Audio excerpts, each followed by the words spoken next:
Hi, Hudson. Hi, Christine. Hi, Jason. Hi, Jason. Good evening. Good evening. Do you guys need to test anything beforehand, or do you think we're good? I think we're good. You can hear me, Okay. correct? Yep. Let me just Sounds good. quickly turn on my video. I think it works. Okay. Oh, And then maybe, should I try to share my screen? Just confirm that that's going to work. Is that good, Jason?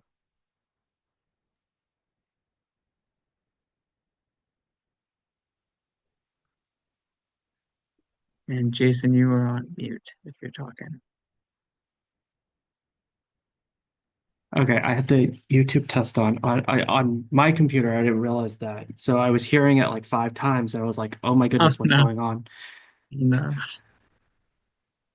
Do you think I should try to share my screen to make sure that that works? Yeah, just go ahead and share your cover. I think you Yeah, should be sounds good.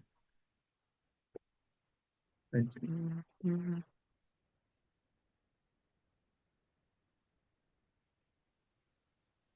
And right now, do you see just the slides? You don't see speaker notes? Correct. Yes. Okay, great. I'll stop sharing. Looks like we're good. Right. Awesome.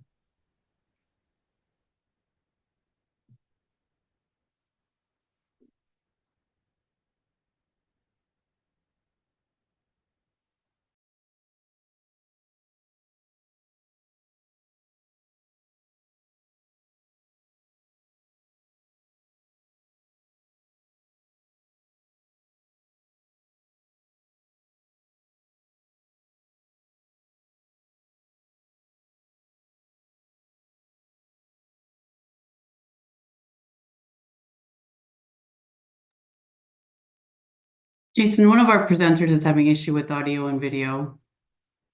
This is Ashley. Oh. Oh, okay. That's okay. I got Ashley, it. is that different last name?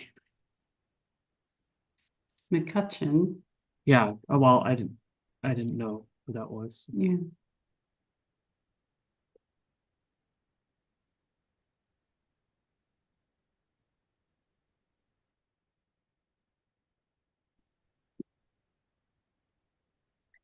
Beautiful. Thank you so much. Thank you.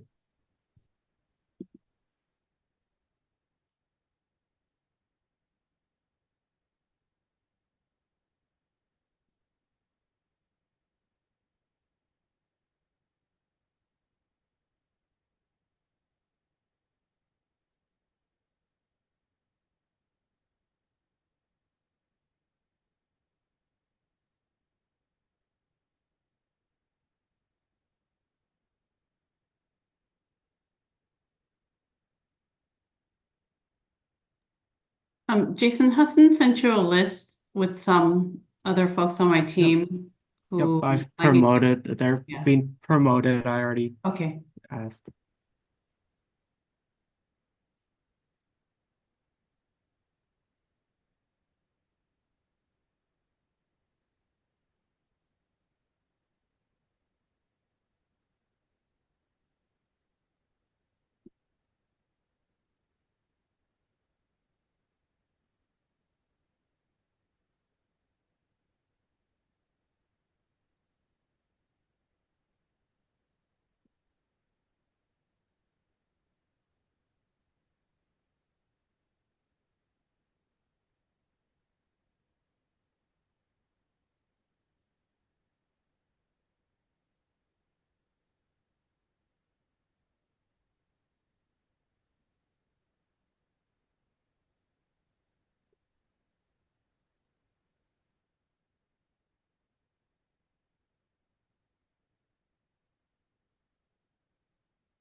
Jason, would you be able to invite Rania Lutfi again? She says she missed that box and then it went away, the invite for panelists.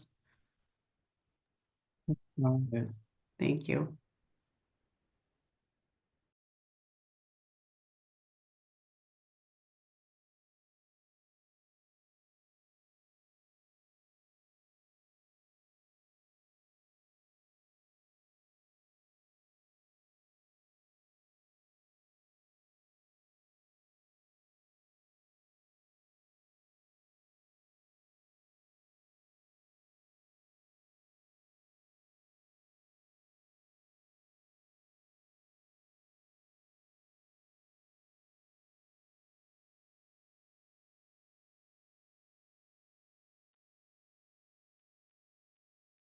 Jennifer, Rania, can you guys test your audios, please? Just say something really quick. Yep. Do you hear me now? Yep. Great. Hi, me as Hi, well. Jennifer. Thanks. Great, thank you.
Mike Conroy, can you test your audio for us real quick? How do we sound? Good to go. Thank you. All right.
Good evening, everyone.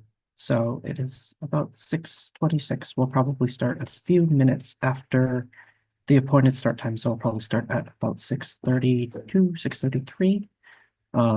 So yeah, about 6 to 7 minutes from. Thanks. Thanks for attending tonight.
Hey, Nate, Nicole, Milani, could you guys test your audios, please? To say hi. Hello. It's Nicole. Hello, it's Milani. Thank you.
Hi, everyone. It's 6:30.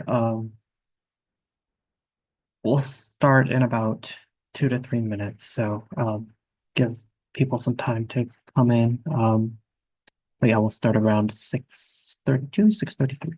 Thank you.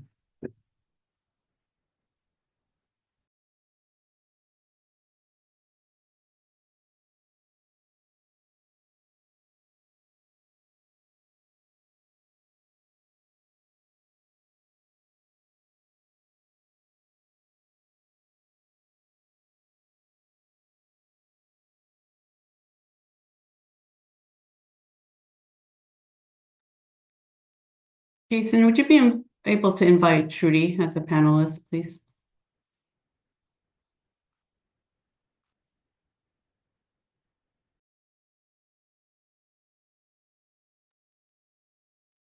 Okay, there we go. Yeah, okay, there we go.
Hi, everyone.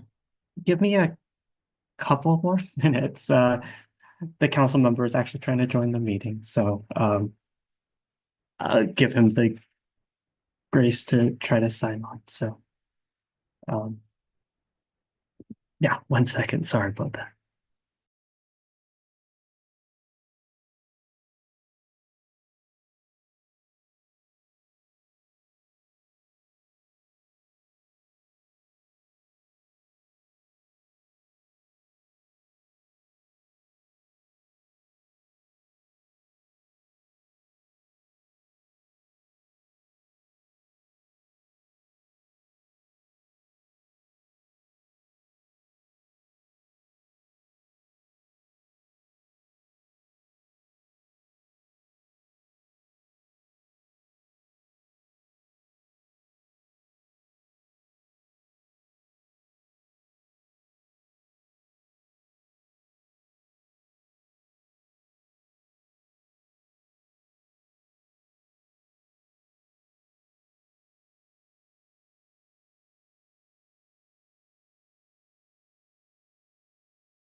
Alrighty, we are set. So I'm going to get started.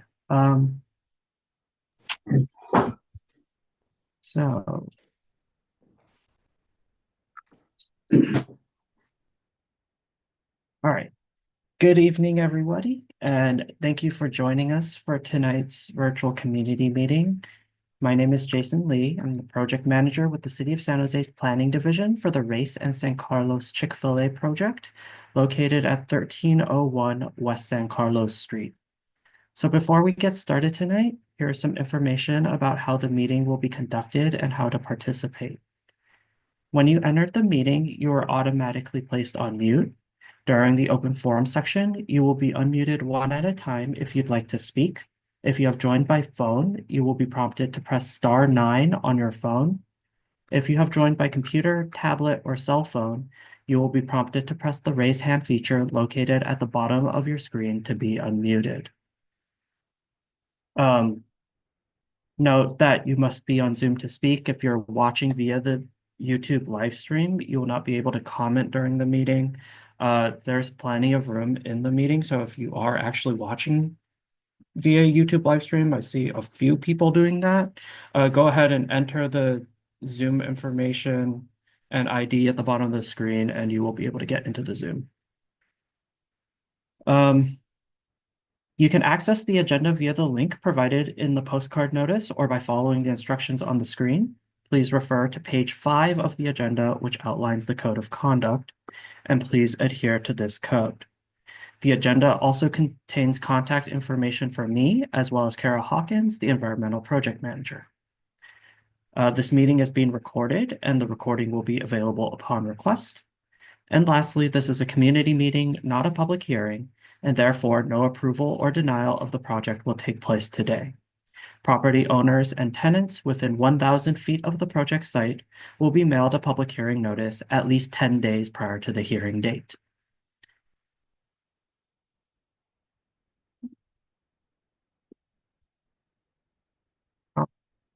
Next, I would like to review the agenda for tonight's meeting.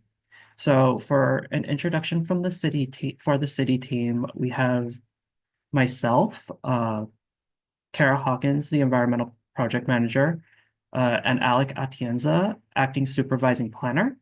We also have Renzel Balance and Jason Yan from Public Works, and Ashley Crittenden and Florin LaPuesta from the Department of Transportation. The applicant for this project is 4G Development and Consulting, which is represented tonight by Nathan Loveland and Hudson Brooks. Chick-fil-A is the proposed tenant for this project. They're represented tonight by Christine Cho, and the architect for this project is Ware Malcolm. As mentioned, we are also joined tonight by Councilmember Mulcahy. So Councilmember, would you like to say a few words before we start? Thank you, Jason. Yeah, I want to take the opportunity to thank all of you for spending time this evening at this community input session. We've received a significant amount of letters, emails, and calls on this project. Now, it's great to receive comment letters of all kinds. However, I really especially want to acknowledge those who chose not to cut and paste, but the unique, very personal letters, both for and against, because of the extra time and care it takes to express a very personal opinion or an experienced opinion. I also want to thank the applicant for their interest in investing in San Jose, and to the owner who is choosing to continue to own their property and find an arrangement that fits their family's plan and needs. And lastly, I want to recognize our planning staff. For those of you who are not aware, each of the letters and emails and comments received by the city are responded to directly by the planner. I want to shout out to Jason Lee, who has that awesome responsibility in this case. And it is remarkable to me the care and sort of acute responses to each of those letters. And so with that, I'll cede my microphone to Jason to get us started, and thanks again. All right, thank you so much, Councilmember. All right, so shortly, next steps will be to describe the planning process, and I will also describe the environmental review process. And then after that, the applicant will provide project details, and then we'll open it up to comments and questions from the public. So based on the amount of people here tonight, we may be able to go 2 minutes. I think we'll hold off on that decision until, we get to the public comment period, because as I've learned, people do file in during the meeting.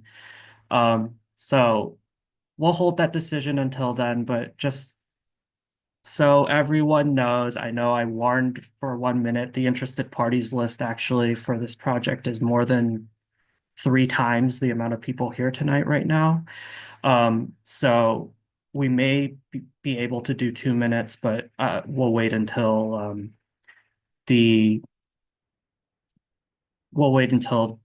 we get to open forum to make that discussion. All right, or make that decision, sorry. All right, so let's get started with the presentation. So first, this is the site description. This site is at 1301 West San Carlos and 255 to 263 Race Street. It is currently 3 lots with a total area of 1.09 gross acres and is located on the northwest corner of West San Carlos Street and Race Street. There is a lot line adjustment application on file to combine these 3 parcels. This is a ministerial process which does not require a public hearing, and the city generally likes parcels to be consolidated. The site is currently developed with a commercial building on the frontage to the north of the site, which has personal services shop and also a restaurant. The property has a general plan land use designation of urban village and is located within the UV Urban Village zoning district. Surrounding uses include commercial and single family to the west, future multifamily to the north, commercial and single family to the east across Race Street, and commercial to the south across West San Carlos. The application currently under review is a site development permit file number H24-046, which proposes the demolition of the existing commercial building and the removal of 20 ordinance-sized trees to construct a 1-story, 5,139 square foot building with an outdoor dining patio on the corner of Race and San Carlos. The project would take its entry from 2 driveways from Race Street. The height of the proposed building is 24 feet, and the project has a floor area ratio 0.11. The latest plans include 60 vehicle parking spaces, 7 bicycle spaces, and 2 motorcycle parking spaces. And the proposed use in this permit is, of course, a Chick-fil-A. This is a diagram of the planning permit process. So the planning process starts when the applicant submits an application, which is then reviewed for consistency with applicable city and state laws, as well as the California Environmental Quality Act. Community input is gathered through this community meeting, but also may be sent to the project manager at any time in the process, whether before, after, any time pretty much up to hearing. Comments provided in this meeting will be integrated as possible into staff's analysis. Once the project review and environmental review are complete, the project goes to a public hearing. At this time, we expect that the initial decision-making body will be director's hearing as per the environmental review of the project. If the project is approved, the applicant will still need to obtain permits from other departments, including building and public works, prior to the start of construction. For the environmental review, the city is currently reviewing the potential environmental impacts of the project according to the California Environmental Quality Act, commonly referred to as CEQA. This happens concurrently with planning and project review. For this project, the city has requested technical reports for resource areas, such as air quality, biological resources, cultural and historic resources, and environmental hazards, basically environmental site assessment, to better determine the appropriate CEQA path. If no impacts are identified in these technical reports, the project may qualify for an infill exemption under Section 15330, the CEQA guidelines. And as this process is still ongoing at this time, the city has not made a final determination of the CEQA path. But if it is infill, this project will go to director's hearing. The environmental project manager, Kara Hawkins, is, as I said, in attendance this evening, and she can provide additional information if there are questions after public comment if there are questions. All right, so I'm going to turn it over to the project applicants now. The owner of the site is the Zada Family Trust. The applicant is 4G Development and Consult. Is it 4G? 4G Development and Consulting. Nathan Loveland is the name on the sign, but Hudson Brooks will be presenting today. Chick-fil-A, as mentioned, is represented by Christine Cho and also Ashley McCutcheon. And Mike Conroy of the Econic Company, who is the real estate broker for the owner, will also present. So Hudson, feel free to take it away. Thanks, Jason. Yeah, here, I'll share my screen and get a presentation up. All right, is everything good on your end? Can you guys see this? Yep. Awesome. Christine, you want to start us off? Sure. Thank you. Can everybody hear me? Yep.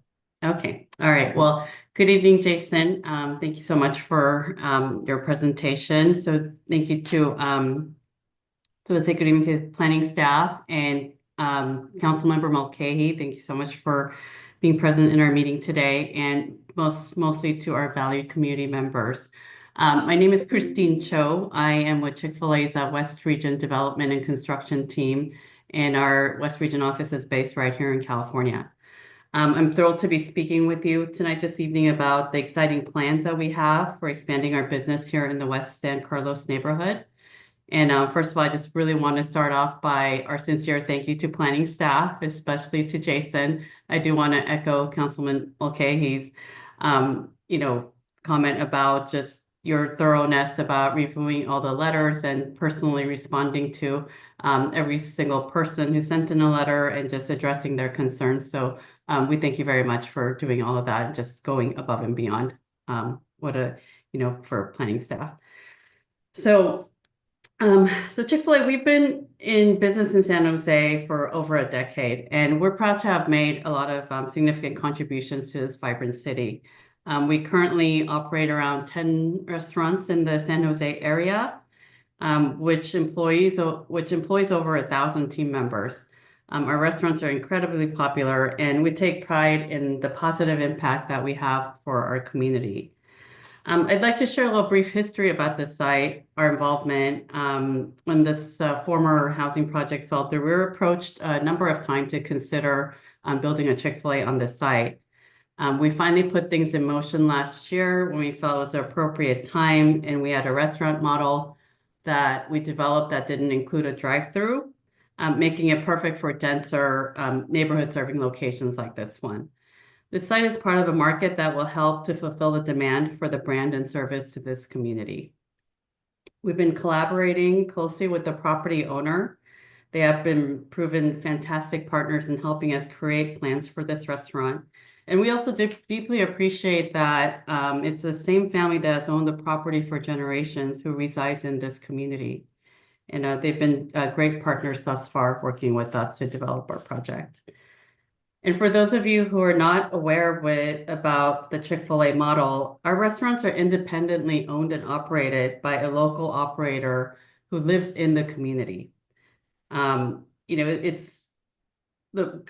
our plan, it typically creates about 100 new jobs in the neighborhood. And just to give you an example, one of our recent openings in Concord, we received 2,000 applications for 100 jobs. And that shows you, it highlights a strong interest and excitement within the community, and that people do want to come work for Chick-fil-A, as we offer some wonderful opportunities for growth potential. And just our team members are treated with so much care from our owner operators.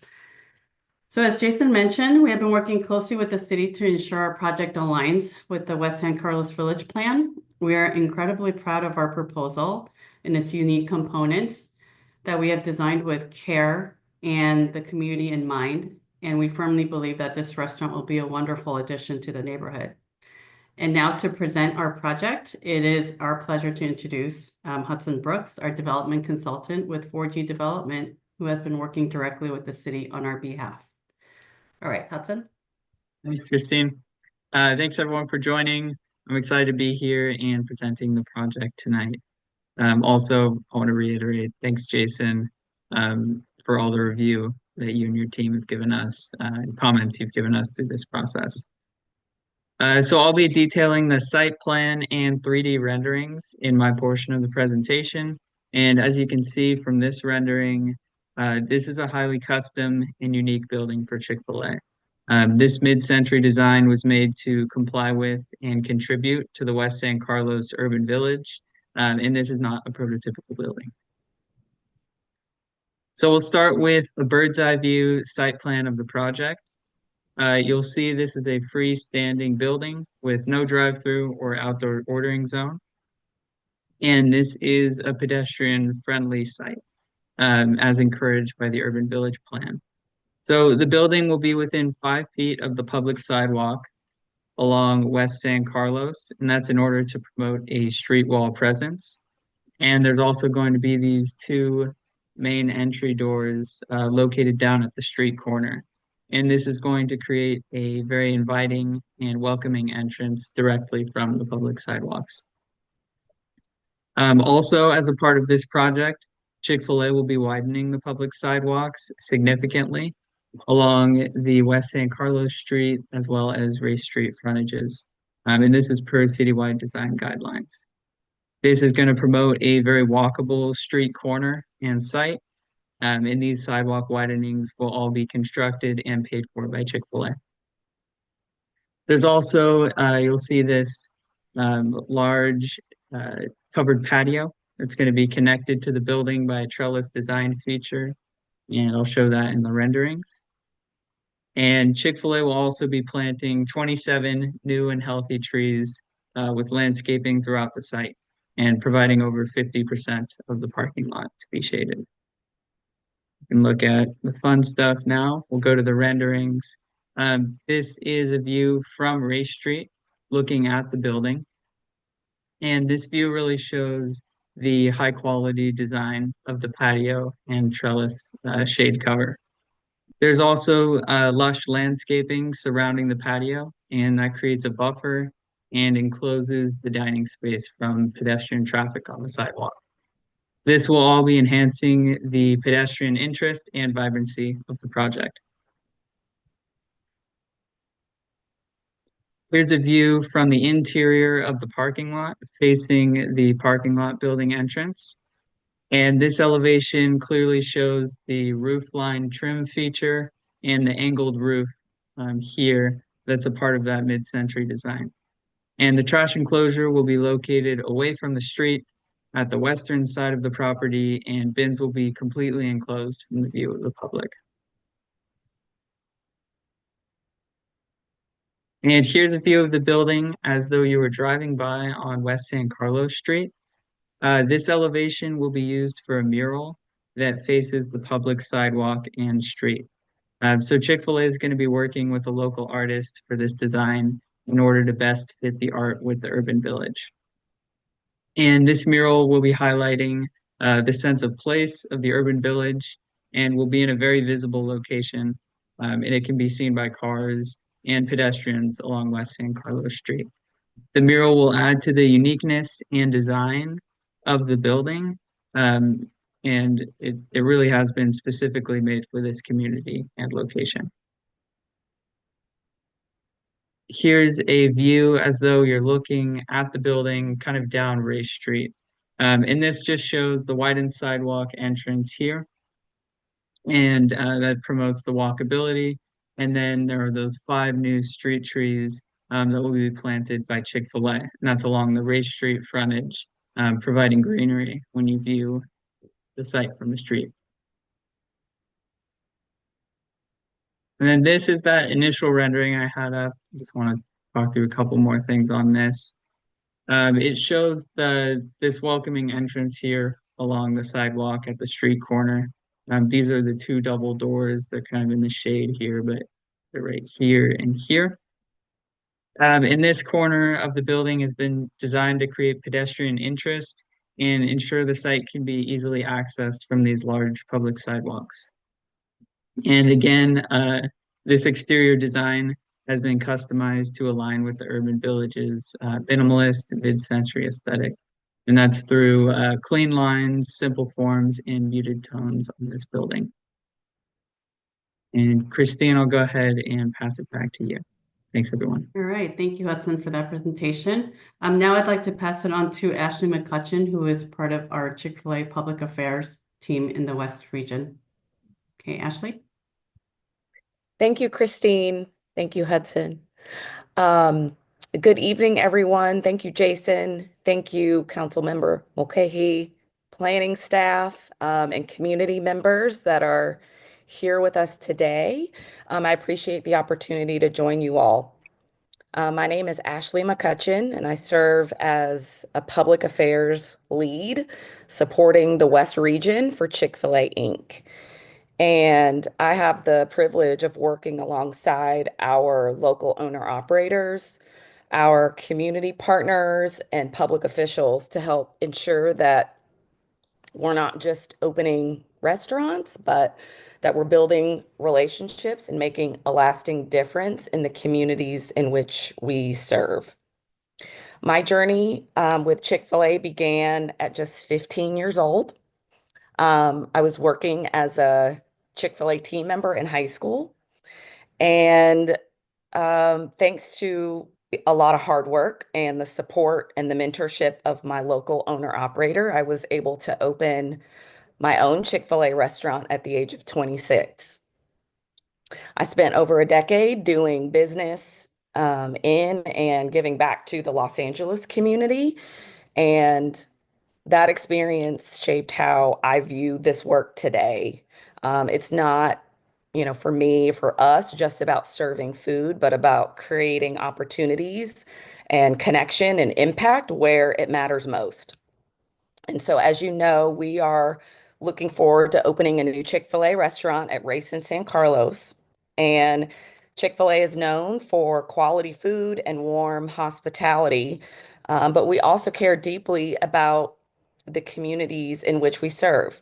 Our owner operators are independent business owners who live in and give back to the neighborhoods where they operate. They hire locally, they support locally, and they engage locally because they are a part of the fabric of the community. In the San Jose area right now, our operators are already making a difference through initiatives like Share Table, where surplus food from the restaurant is donated to local nonprofits and food banks and shelters. And across the city of San Jose, over 190,000 meals have been donated, and more than 200,000 pounds of food have been diverted from landfills to people in need. And this is as of today. For every new restaurant that's open, Chick-fil-A Inc. donates $25,000 to local Feeding America partners. These are local, food banks or organizations in your community. And with this new location, we will continue that work to deepen our local impact. Our owner-operator model is also very unique. Chick-fil-A operators are not absentee owners. They're on site in their restaurants, leading their teams and building relationships.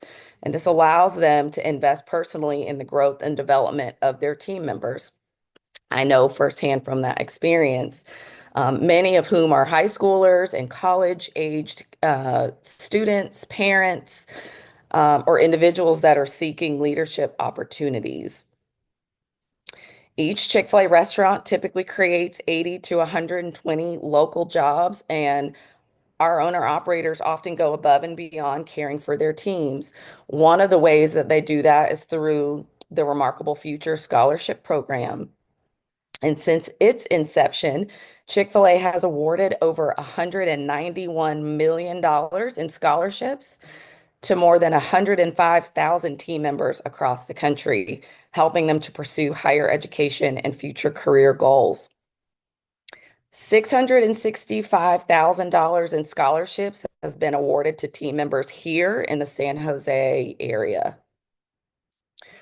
In addition to national efforts, San Jose operators support the community in ways that matter most at the local level, whether it's monthly family events, toy drives, school spirit night, fundraisers, or participating in market-wide campaigns like the annual Make-A-Wish Brownie fundraiser.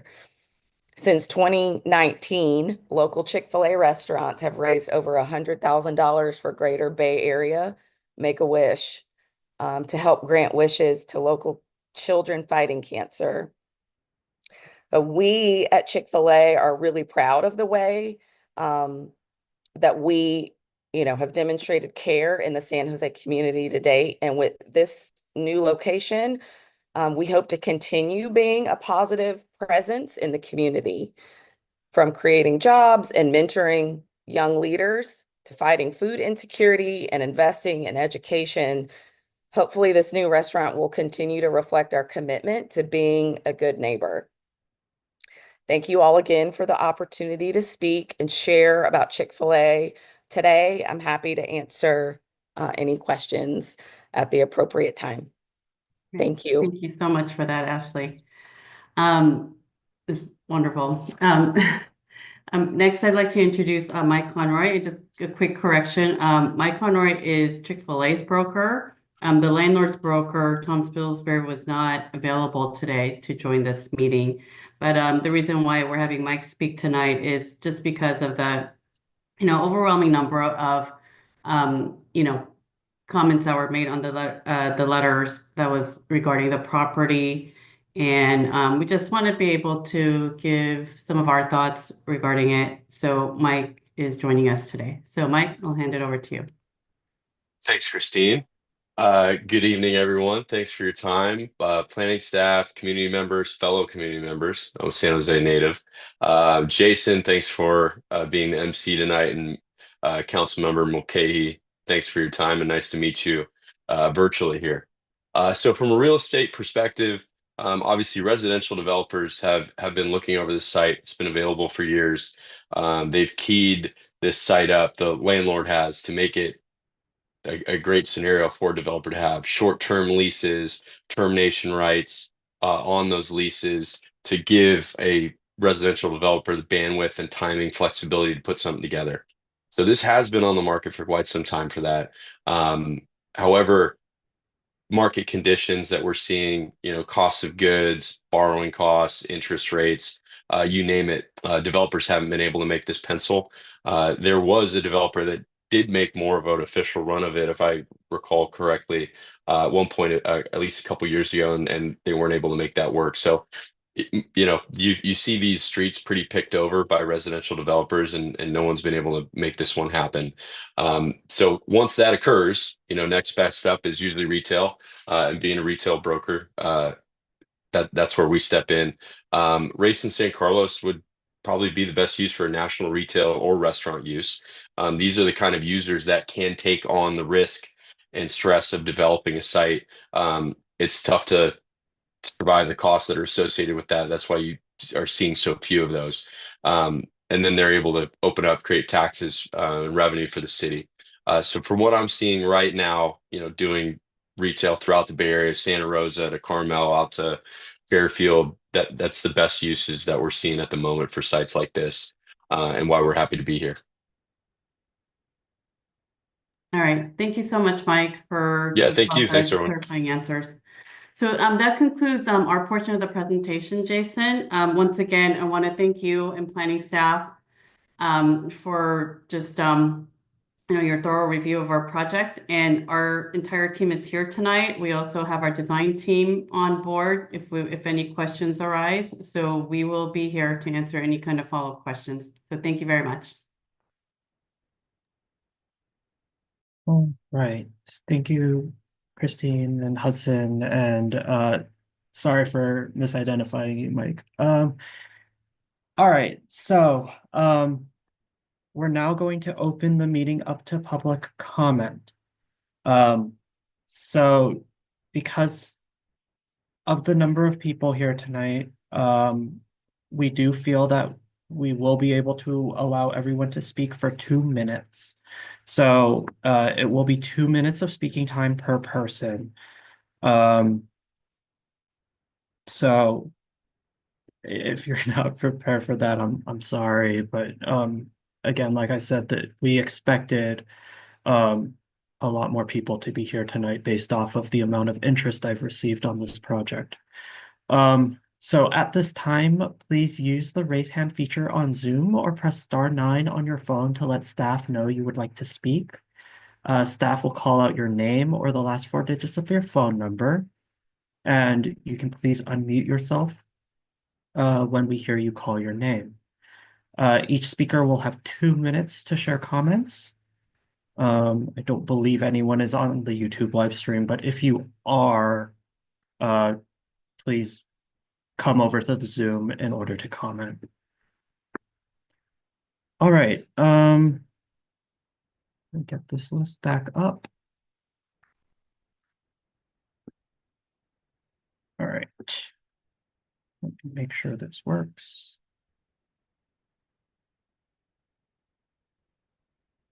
Alrighty. Okay, so our first speaker tonight will be John Vu. Please unmute yourself. Hi there. I wanted to say that to Jason Lee and Councilmember Mulcahy, as a resident of District 6 near San Carlos and Lincoln Avenue, I'm against the project of the Race and San Carlos Chick-fil-A project. This project would not only be a positive president, nor a positive neighbor within our community. First, this project goes against the goal and vision of the urban village, in which Jason Lee stated is a general plan land use designation and zoning district. Adding a one-story commercial building with a large covered patio and large parking lot isn't going towards that goal. A great example of this urban village is at San Carlos and Meridian, in which Chase Bank and the Breakfast Club is thriving along with residents living above. Second, this project will close down and demolish small businesses, including Taqueria Eduardo. There has been no communication in any of the slides of what will happen to these small businesses and goes against the vision of Councilmember Mulcahy, who champions small businesses, who represents me. Many residents will benefit from small business, and a national chain of Chick-fil-A is going against it. Lastly, Chick-fil-A continues to represent exclusionary behavior as a national chain exuding exclusionary behaviors towards our LGBTQ siblings in the city of San Jose and Santa Clara County. I would challenge my fellow Cal Poly Mustang Hudson Brooks, alongside with Christine, Ashley, and Mike, to show how Chick-fil-A truly cares about the community when Chick-fil-A has not only made exclusionary remark, but is clearly indifferent towards groups like our LGBTQ siblings. Again, I'm against the project of Race in San Carlos Chick-fil-A project, and I asked Jason Lee and my council member, Mulcahy, to vote against this project that goes against the urban village designation, destroys the small businesses that was never discussed in here, and includes a brand that it represents exclusionary behavior not representative of the city of San Jose nor Santa Clara County. Thank you. Right, thank you. Next will be Rachel Kumar. Hello, and thank you. I've been a homeowner here in San Jose for almost 20 years now, and I've really been encouraged when I see developments that make San Jose feel more like a community. A lot of the downtown developments have been amazing over the last couple decades, and I love the vision that's set out in the West San Carlos Urban Village Plan that makes it more pedestrian-oriented, not just promoting walking and transit use, but really calling out the opportunity for public interaction. And I don't think that our Chick-fil-A plan that we saw tonight is in line with that vision. Even without that drive-through, the fact that it's a standalone building with dedicated parking combined with a grab-and-go fast food format means it's less likely to send any foot traffic to the other local small businesses. And a shop that has such a high turnover of vehicle traffic means it's going to be more dangerous for those pedestrians and bicyclists that we want to encourage in the area. Plus, as a Chick-fil-A, it's going to be a waste of that empty space every Sunday when so many of our hardworking San Jose residents are out enjoying their day off and trying to enjoy their local community. I just think that San Jose can do better, and I think the city should do better in delivering against that urban village plan. Thank you. Thank you, Rachel. Next will be Gregory.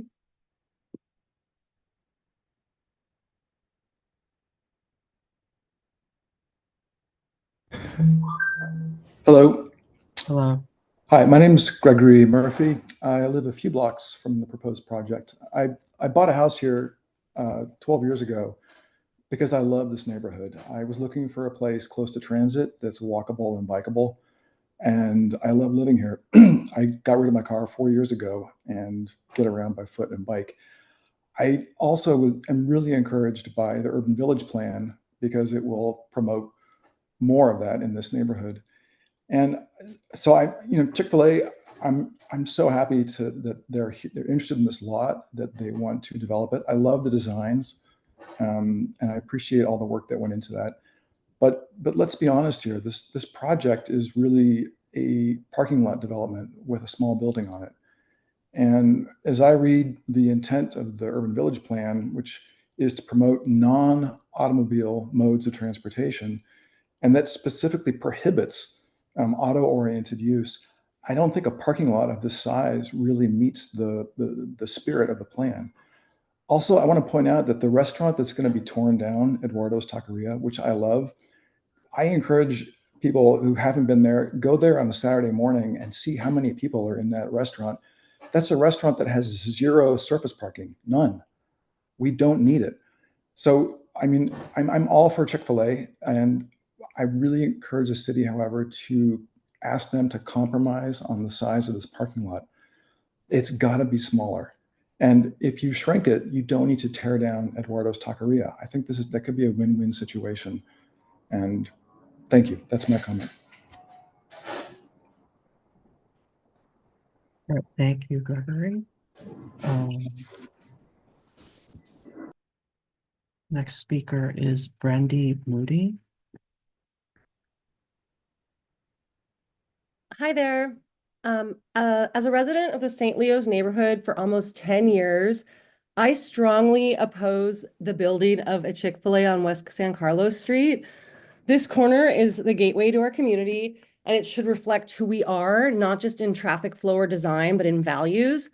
First off, this neighborhood, as people have mentioned, has become so walkable in the last few years since I've lived here.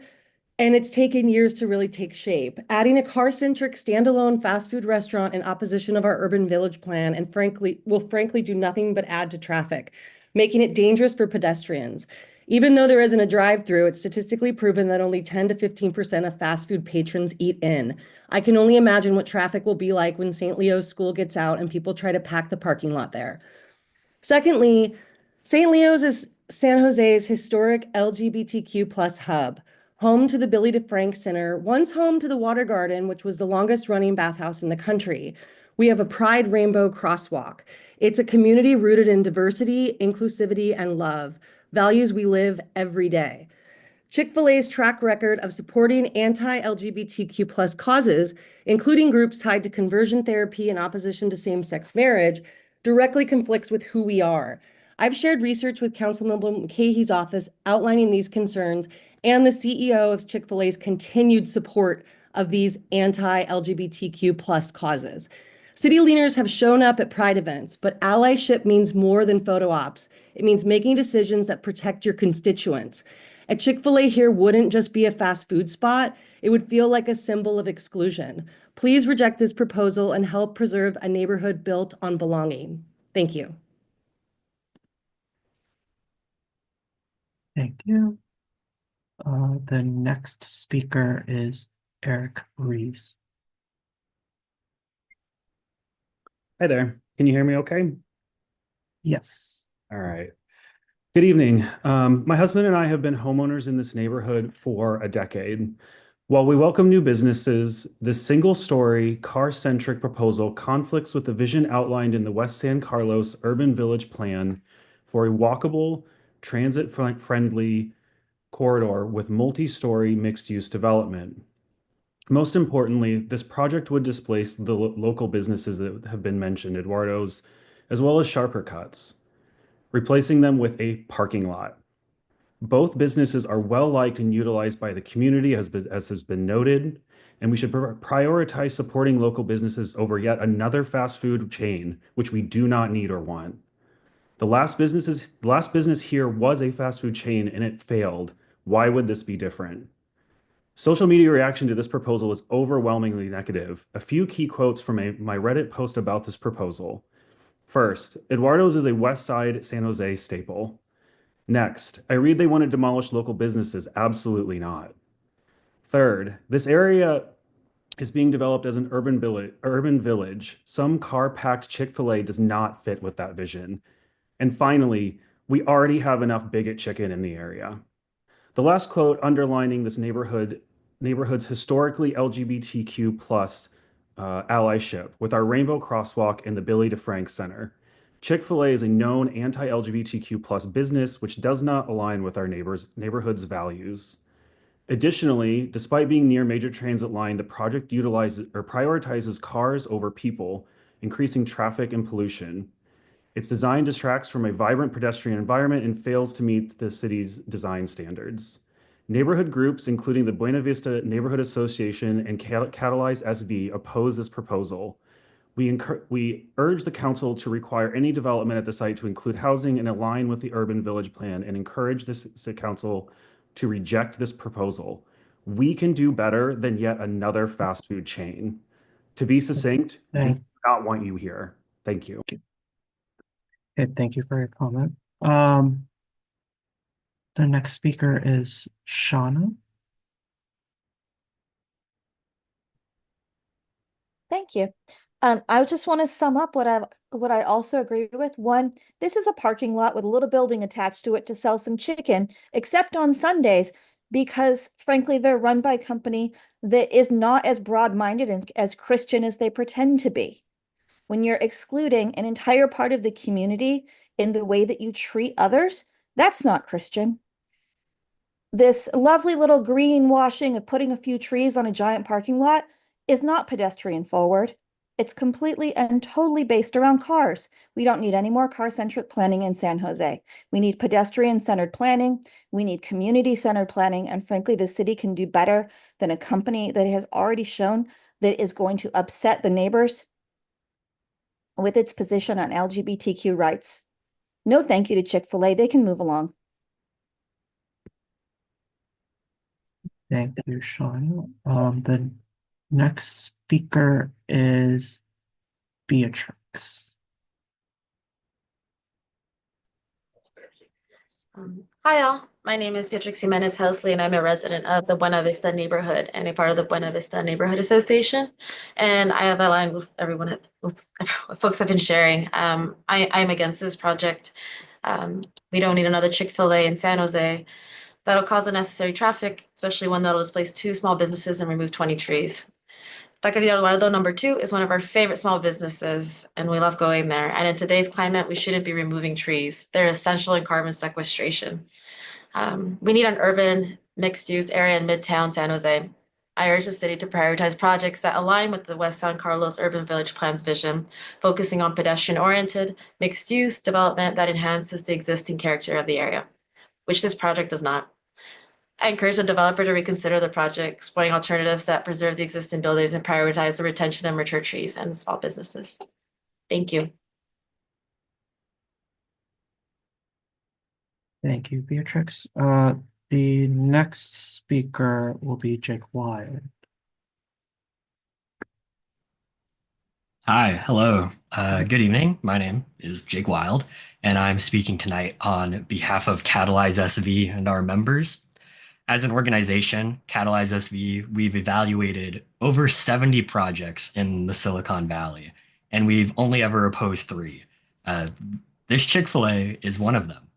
There's also an unusual amount of consensus between the groups here tonight that aren't always aligned, and that should send a message on its own. We and our members do not believe that this project conforms with the goals or the intentions of the Urban Village Plan.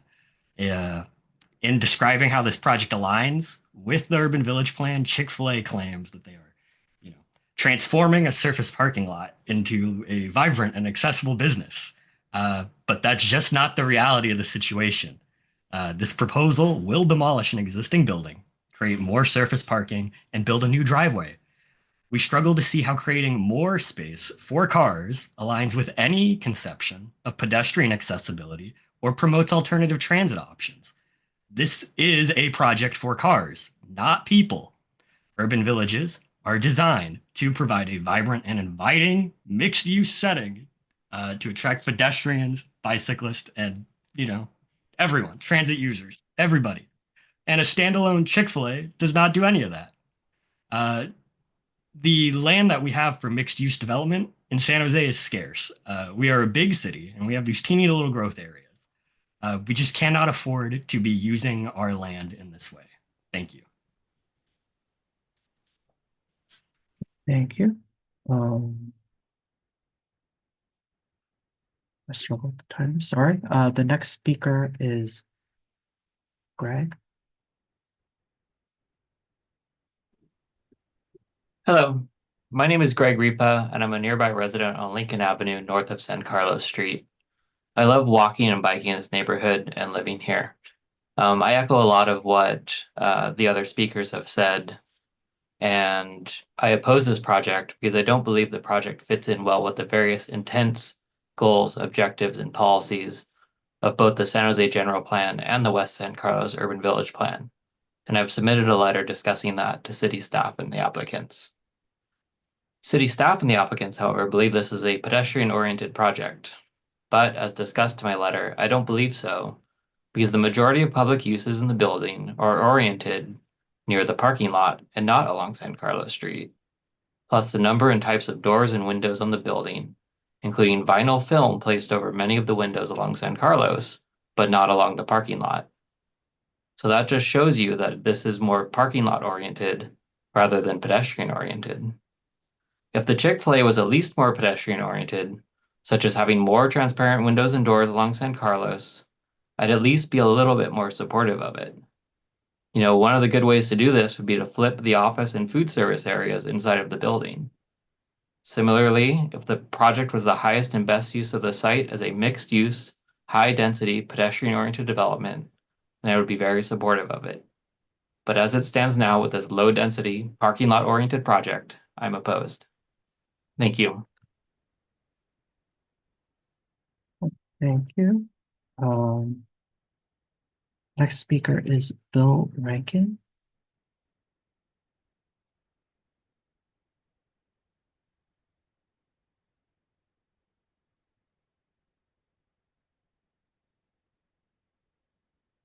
Bill, can you please unmute yourself?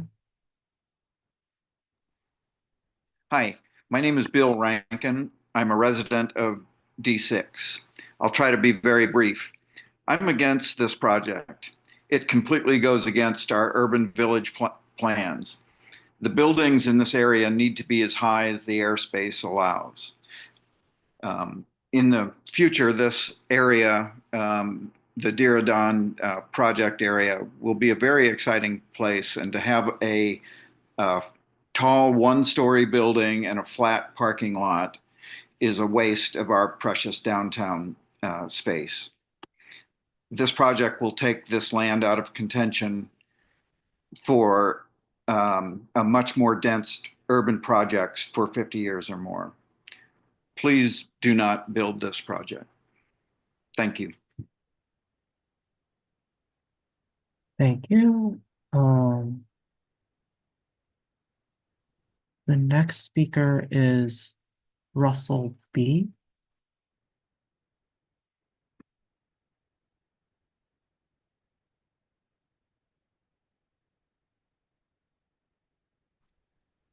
Hello, can you hear me? Yes, we can. Thank you very much. My name is Russell B., also a member of Catalyze SV. My personal objections to this development plan is that it only ends badly regardless of what happens. Either one, Chick-fil-A fails and we demolish 2 businesses plus, created an entire parking lot for nothing, or Chick-fil-A succeeds and people will go in their cars because it is a fast food place that only encourages car transportation. Under no circumstance do the citizens of San Jose stand to gain anything. In fact, we stand to lose everything by condemning the entire intersection and surrounding area into a car thoroughfare when we are trying to get away from that. I would urge all council members to please reconsider your position on this project and ask yourself, is this really the best thing for San Jose? Thank you.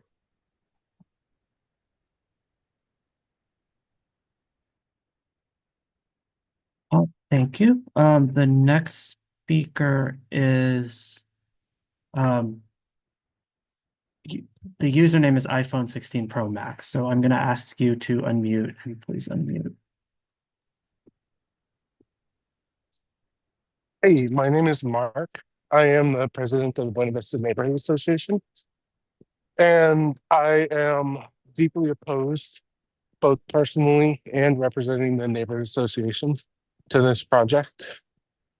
As people are well aware, we have talked to many organizations, and we all have come to the same conclusion. This is a very car-centric project that is going to squander a multi-use property, and it really needs to be high density. It's on mass transit lines, it's next to VTA, next to rapid lines, it's near Caltrain, and we need the housing. We don't need to displace jobs. Chick-fil-A has been very disingenuous about their project, saying that they're adding jobs. They're not adding jobs, that most of them are moving jobs.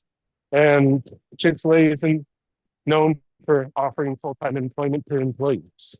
We need companies that treat employees well, and we need projects that are going to improve the neighborhood and be very viable for our future, not just for our generation, but for the next generation. This isn't a short-term project to fill in a lot for a year or two. Once this is done, it's going to be there for at least a decade, if not more. So let's think about the future. Let's do the right thing, and let's get proper development. This is where we need high density. Let's get our neighbors in here. Let's welcome more neighbors to San Jose. Let's get them in housing. Let's do it the right way. All right, thank you, Mark. Um, the next speaker is Stephen Peck, and after Stephen, I have no other hands raised. So if you have not spoken yet and wish to speak, raise hand feature. Stephen, please go. Oops.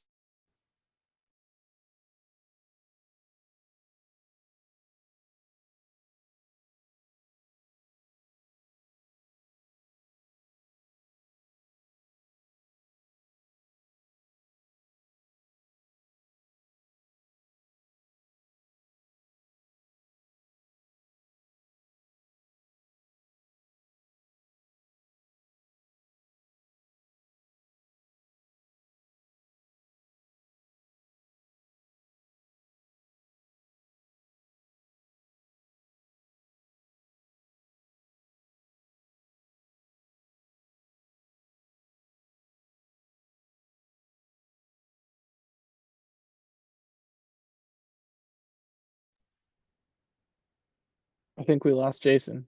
Can anybody else hear him? Lost him as well. Okay. I'm assuming he'll be pulling back in. Yeah, we'll give him a minute. I got the slides on backup if we need them.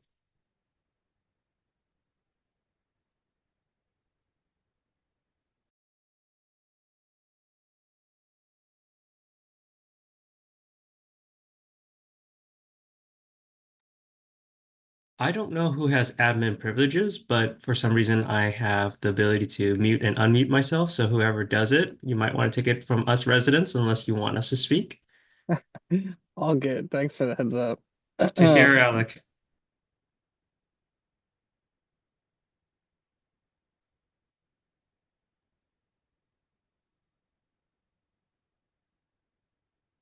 All right, hold on, peeps. I'm getting the timer ready. Give me a second.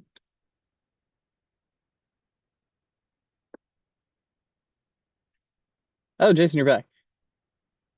Yeah, sorry about that. I unmuted the wrong person, and then I tried to stop it, and then I accidentally left the chat, left the meeting. So, I apologize for that. Did Steven speak, or was he able to speak? No, not yet. I was Oh. gonna pull up the slides on my end, but if you're ready, go for it. Okay, I'm sorry about that, everyone. Yeah. So I will pull this back up and uh, sorry, that's the first time that particular thing has happened to me. All right. Apologies to everyone again. Gotta find my participants list again. All right.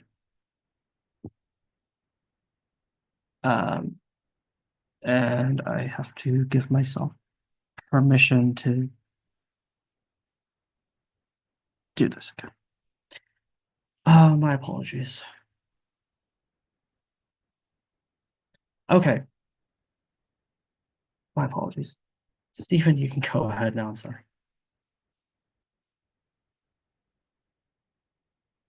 Okay, can you hear me now? Yes. Great. All right, thank you for the opportunity to speak tonight. My hope is that, and I would like to understand, my hope is that staff can just demonstrate this at a later point, but I would like to understand how the proposed project can meet the first finding for our site development permit. And that is that the site development permit would be consistent and further the policies of the general plan and applicable specific plans and area development policies.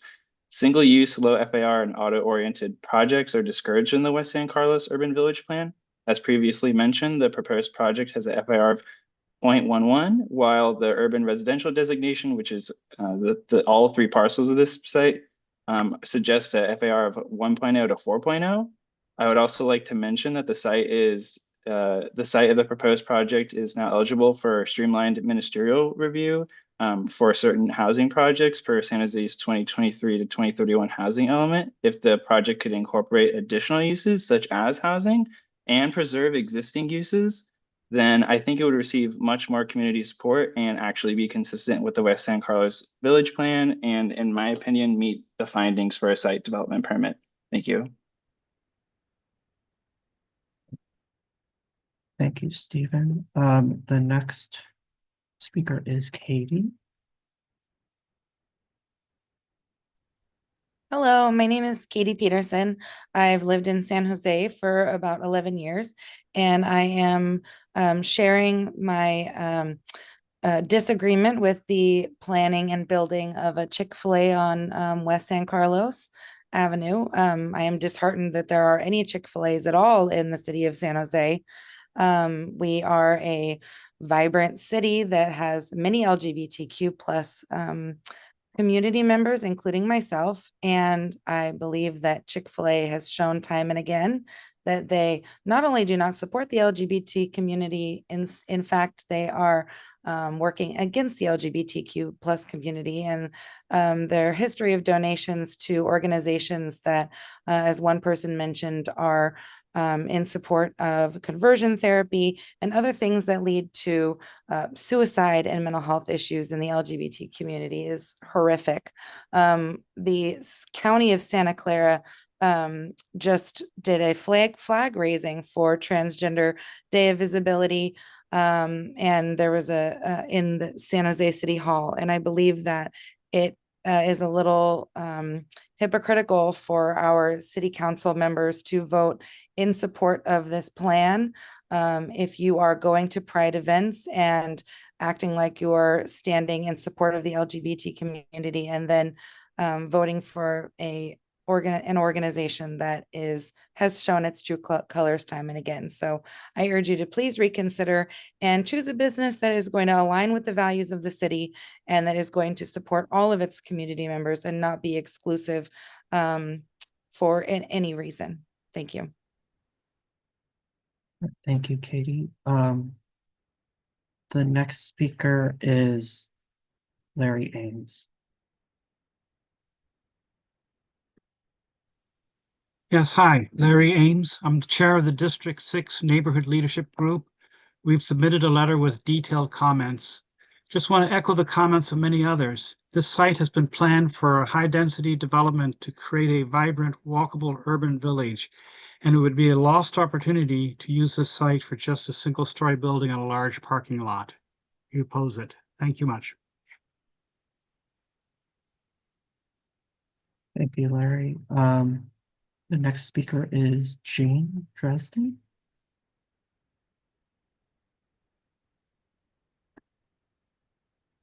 Thank you. I have a couple of questions and I'll say a few of them and then you can jot them down and answer them after I go silent. One of them is, when will you be releasing the traffic study? When will you be describing the impact and rationale for the two driveways? The traffic historically has stacked up at the intersection of West San Carlos and Race. What do you anticipate the increased stacking will be during peak hours of lunch and dinner? How will you handle people taking left turns out of the parking lot across the Race Street traffic and across the bicycle pathway? Will delivery hours be restricted in order to avoid conflict with those peak traffic hours?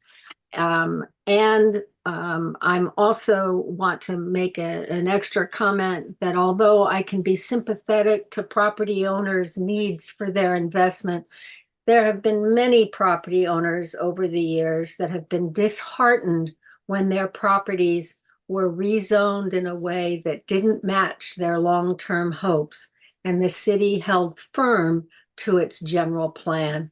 So although this particular family might want to lease their property for their investment purposes, thereby minimizing its developmental potential, you know, there's a reason there's a plan.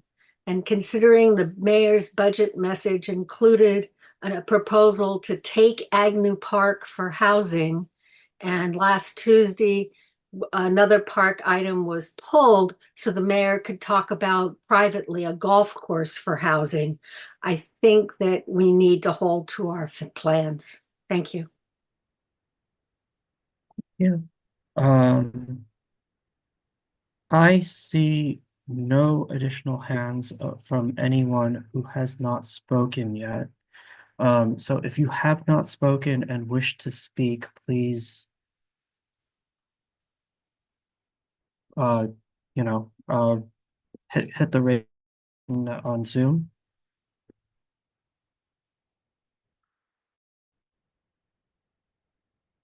If nobody wants to speak, we're going to go ahead and close public comment. So last chance, if you have not spoken yet and wish to speak, please hit the raise hand button on Zoom so we know you would like to speak.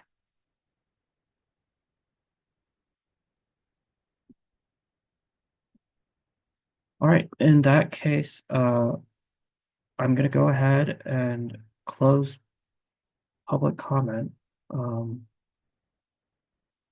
And we'll begin to respond to comment. So I think there's a few overarching comments. I think the first thing we'll start off with is, first and foremost, why is the city looking at this application? Why are you not holding out for something else? So the city must accept private development applications when, where, and how they are submitted. And if the applicant wishes, we have to make a recommendation on the application and take it to hearing. And that's regardless of whether staff supports or does not support the proposal. So per state law, staff cannot stall an application to wait for another application. And we have to review the application on file. So basically, you know, we can't, there was, I think it was mentioned, and many of you know, there was a mixed-use building proposed for this site, and that went by the wayside. We have this application now, we have to review it the way it is. So if they propose something else, a mixed-use building, adding housing, keeping Eduardo's, as I believe someone suggested, you know, if that were proposed, that would be what the city would have to review. And we would have to consider that under state law. So the reason why we have to review the project as it is basically because of state law. We don't have a choice as a city. So again, because it's a private application, it's ultimately the applicant's choice on how to proceed, including demolition, including design, including how large the parking lot is, etc. Staff will generally work applications up to a point where we can recommend approval to the body that's reviewing the project. So even if staff is recommending denial of a project, which typically we are not likely to do here, we will generally work the application up so that a decision-making body can approve the project. The other point I'd like to make, just on the basic permit process here, is that ultimately what we're looking at here is a site development for building a building and associated development such as the parking lot. We are only able to consider the land use. So basically, literally the building, the site plan, and if it's appropriate for the site.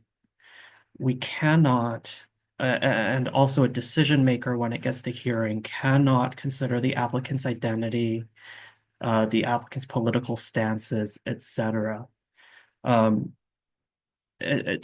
just, you know, not able to do that under the law, frankly. And Also, in theory, although this is very unlikely, the owner can take the approval, and if Chick-fil-A backs out of this site, the owner can still build this building, remove the branding, and have a different tenant, and it doesn't even have to be a restaurant. So, in short, I think we're very sympathetic to the concerns here, but at the same time, we are truly unable to consider the identity of the applicant and the beliefs of the perceived beliefs of the applicant, etc., in reviewing this application. And when it goes to a decision maker, they also are not able to do that. So we're really looking at the land use here. So I think obviously there are a lot of concerns, a lot of statements about conformance with the urban village plan, the density of the project, the car orientation of the project. So I think many of you have written letters to me. I believe many of you have gotten letters back from me as well. I think where staff is on this project right now is that this is a proposed commercial use in a commercial designation with a commercial zone in a designation that does not require residential uses and in a place where there's no objective minimum density. So that's the base of our recommendation of us, looking at this project, and that is going to be, a base in the recommendation. If we're looking at, the use is a permitted use. Obviously, it's a building. Buildings are permitted. There's no objective minimum density. Specifically, I know it was mentioned the West San Carlos Urban Village Plan does encourage a 0.3 FAR. And as mentioned, the FAR here is 0.11. Staff views that as a suggestion and not a requirement. That does not prevent us from recommending approval of the project. In the same way, the parking is also something which says limit. I don't know if the applicant will respond in their response here, but they have told me repeatedly that this is their lower limit for a viable project. Obviously, the city has removed parking minimums in 2023, but there is no parking maximum. So staff feels that although we have encouraged at every turn to, increase the density of the project and reduce the amount of parking in this project, we don't feel that those policies, are violated because they are not objective, and we are encouraging this, and so we are meeting the policy in that way. Now, this project, obviously staff recommendation is staff recommendation. It goes to director's hearing most likely in the first place. The director or a hearing officer, the director's representative, can disagree with staff and can overrule staff and deny the project. That is possible, and you all have set out here tonight and also in letters that I've received arguments on how the general plan policies, how you believe that staff is incorrect and how the general plan policies are not met. I think staff's position at this time, and we will take into account further comments. We'll go back and talk about it. I can promise you we've talked about it a lot at many levels in this department with many teams in this department already. And I think staff's conclusion at this time is that on balance, we believe the project does meet general plan and urban village goals. It may not meet every single policy. It may not meet the aspirations of the urban village plan, but on balance, it does meet the plans, and therefore we believe that we're able to recommend approval. So again, this goes to hearing. Staff recommendation, obviously all comment, especially written comment, goes into the record and is available for the director or the planning commissioners or city council members on appeal potentially to look at the project, and they can disagree with staff. They can say that the project does not meet the general plan or does not meet the urban village plan and deny the project. But again, staff, in looking at everything on balance, believes that we can recommend approval of the project unless, we will go back and talk about it. And I know I received another very long letter from someone not present tonight that, has some considerations that she would like us to make. And I know several of you have sent me very long letters as well. So, we are looking at it, especially, so if you would like us to consider things, we're open to it. Just continue sending it in. I can't guarantee that we will recommend one way or the other, but again, we've talked about it a lot. And right now, I think we think on balance, we can recommend approval. I skipped over one part, which might actually make more sense, would have made more sense before this. So I think when we're looking at the West San Carlos Urban Village Plan, we are looking at basically the vision of the plan, which is to create a pedestrian-oriented mixed-use corridor, but also envisioned as an accessible, well-connected neighborhood and vibrant business district. So over this review process, the applicants have added a lot of features.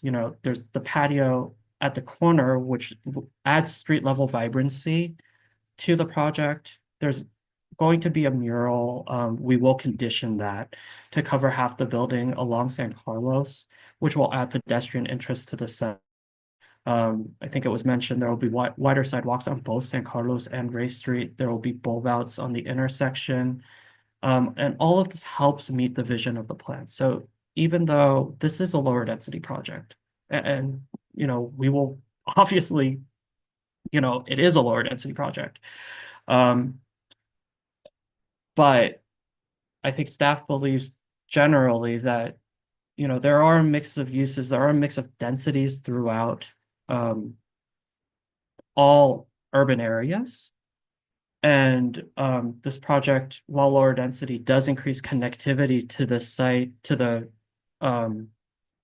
apartment building, the new apartment building behind it on Race going towards San Carlos, increases connectivity from that site also to, the Midtown Safeway and the Smart and Final.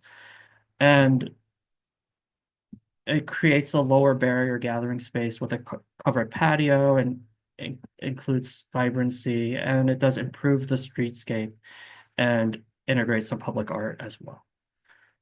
So we think that, while it might not meet the most aspirational parts of the urban village plan, it does do a lot to meet the vision, even if it is a one-story building. I think we're asked to talk about displacement. I think we are limited in our purview here. The landlord does have private property rights, and they can choose to offer this property to someone, and they have offered it to Chick-fil-A, and Chick-fil-A has made an application, and this application is before us, and that's the application we have to look at. So I think, again, we have to look at the application when, where, and how it is presented to us, and whomever, whether the owners have chosen to remove the building that's currently on site, including the tenants.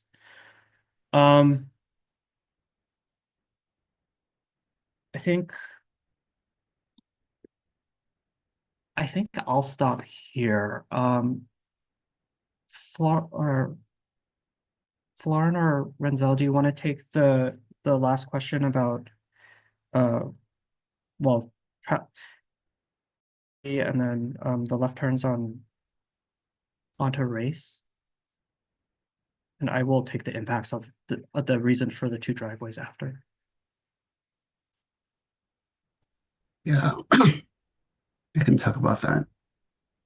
So, hi everyone. I'm Renzel. I'm an engineer for the Department of Public Works, overseeing the traffic study for the project. So, as part of the traffic study, we did, or the project did analyze vehicle stacking space at the intersection of San Carlos and Ray Street. And the initial results of that analysis indicate that there are a significant amount of left turns going into the project site, as well as some of the vehicles using that southbound left turn. They will slightly increase the number of vehicles at that left turn pocket. As a result of this, we are conditioning the project to extend that southbound left turn pocket at San Carlos and Race to provide that additional queuing space, as well as to make that southernmost driveway right in, right out only.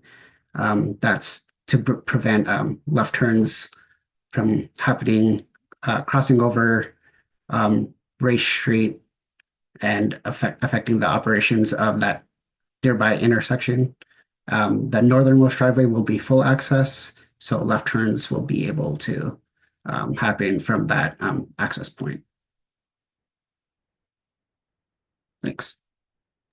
Okay, thanks for those. So to be clear, there's, as you guys probably know on the plans, there's two driveways. The one closer to the new, the old Race Street Fish and Poultry, the new apartment building, that is a full access driveway where people can left turn in.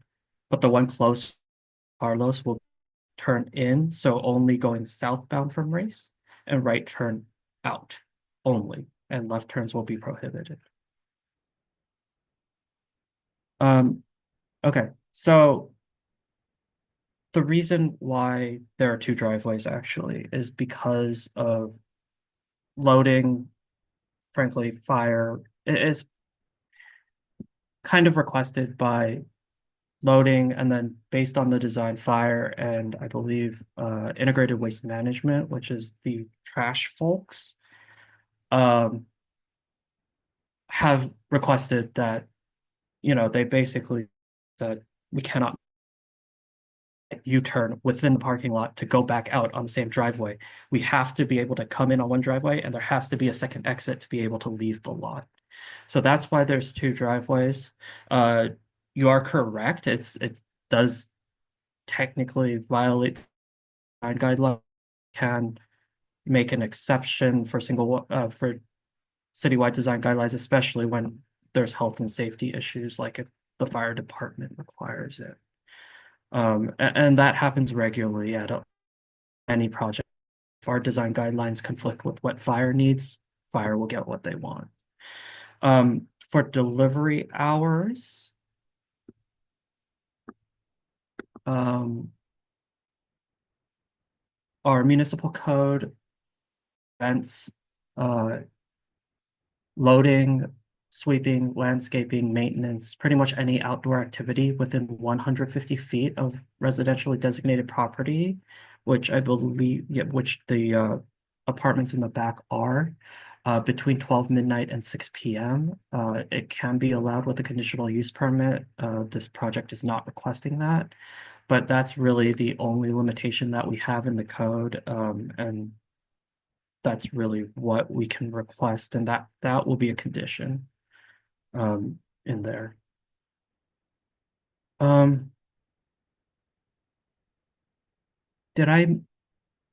City team, did I miss anything that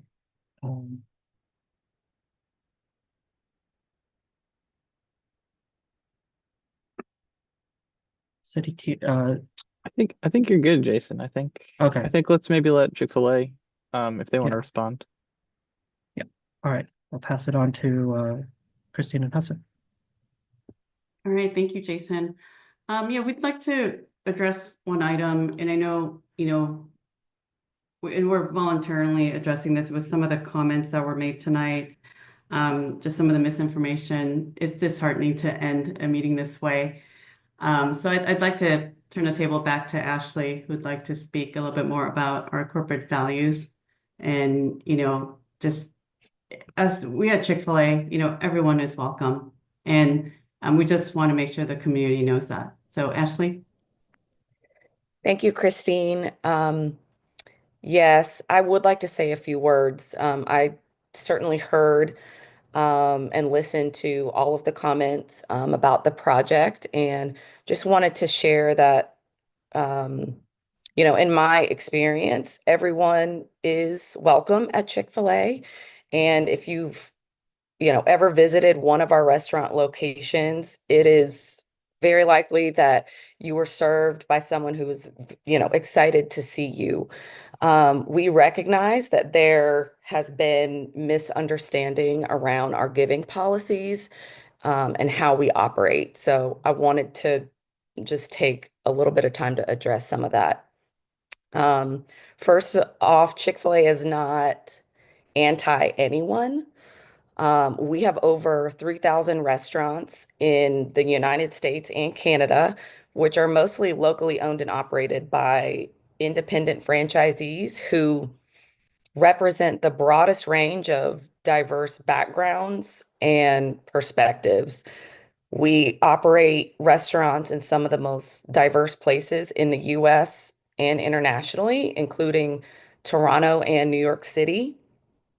And wherever we do business, we aim to earn the right to demonstrate genuine commitment to care and to create places where everyone is welcomed. We also have many employee resource groups, including a pride group. We have numerous independent Chick-fil-A owner-operators that are members of the LGBTQ plus community, including right here in the Bay Area. And at the support center at Inc., a dedicated DE&I department with many resources.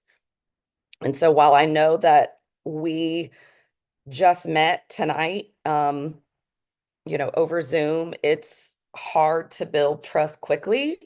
I share this, with hopes that this at least just provides a little bit more context behind some of the headlines or the things that you hear about Chick-fil-A.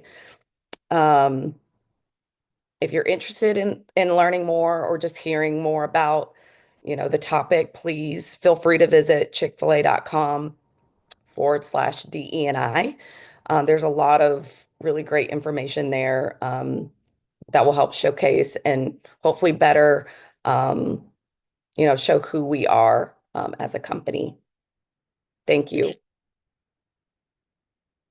All right, thank you so much, Ashley. Jason, we don't have any further comments from our end, but we're still open to take questions.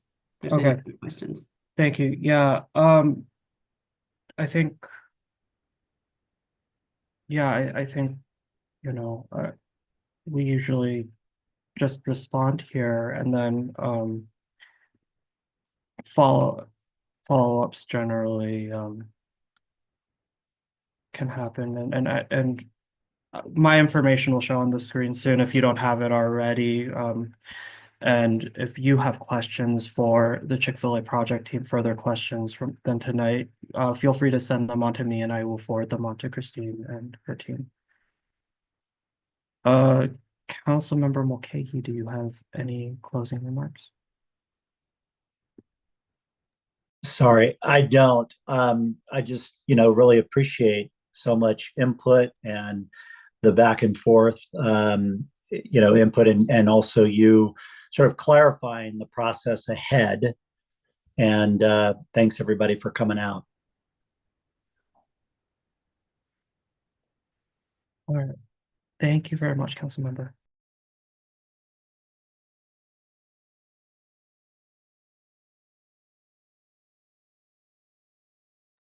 Jason, we can't hear you. I don't know if it's just me. Oh boy. Sorry. 5 years into this and you still mute yourself. All right, so I'm gonna go ahead and close the meeting now. So obviously, as you can tell, no decision on this project is being made tonight. And staff will take in new information, whether it be tonight or if you want to email it to me. As I said, I got a letter earlier, I think yesterday evening, that we've been able to consider yet. And we'll consider it as able in the context of the project, the general plan, the UV plan, etc. And we'll take all this and formulate a final recommendation prior to hearing. And then just to be clear again, a decision maker, not staff, makes the decision on the project. The decision maker, again, most likely will be a hearing officer, the director's representative at a director's hearing at first. And it's been clearly communicated to us, I think, that this project will be appealed. So whether it's appealed to Planning Commission or City Council, that will be appealed if it's well, I guess if it's denied, it might get appealed too. But in any event, if it's appealed, it will go to Planning Commission or City Council, and that will be the final decision, where the final decision is made. So again, the project review is still ongoing. The environmental review is also still ongoing. Once both of these are done, that's when this will be scheduled for a public hearing. It's always tricky to say when, but this will definitely be at some point this year that we expect to be ready for hearing. So at that point, we will schedule the project for hearing. We will notice everyone on the interested parties list. We'll get an email. If you received a mailed notice for this meeting, you will also receive one for the hearing. If you didn't receive a notice at all, so whether through email or by mail, but would like to be notified when this project goes to hearing, please send me an email and I will put you on the interested parties list. All right, so this is the information for myself and Kara. You're welcome to send, again, any comments or questions to me, or, continue the conversation on this. And then any environmental comments should be sent to Kara. I know we didn't talk about yeah, sorry. Any environmental comments should be sent to Kara. Regarding basically the potential infill extension and technical reports. So thank you everyone for joining us and providing your comments and feedback tonight. So again, you're welcome to send emails to me if you need to call, if you'd like to call and speak to me about this project. That works too. So to close, our standard boilerplate: when you leave this meeting, you will be prompted to fill out a survey. The survey will automatically open when we end the meeting if you don't exit out of the internet browser window. The survey will help improve our virtual meetings in the future. So again, thank you all for coming tonight and for your comments and your emails, and thank you for your dedication to the city of San Jose. And I'll leave this up until about 8:10. Thank you. All right. Thank you so much, Jason. Thank you, everyone, city staff, Councilman Mulcahy. Thank you. All right. Thanks, everyone. Thank you.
I am closing this meeting.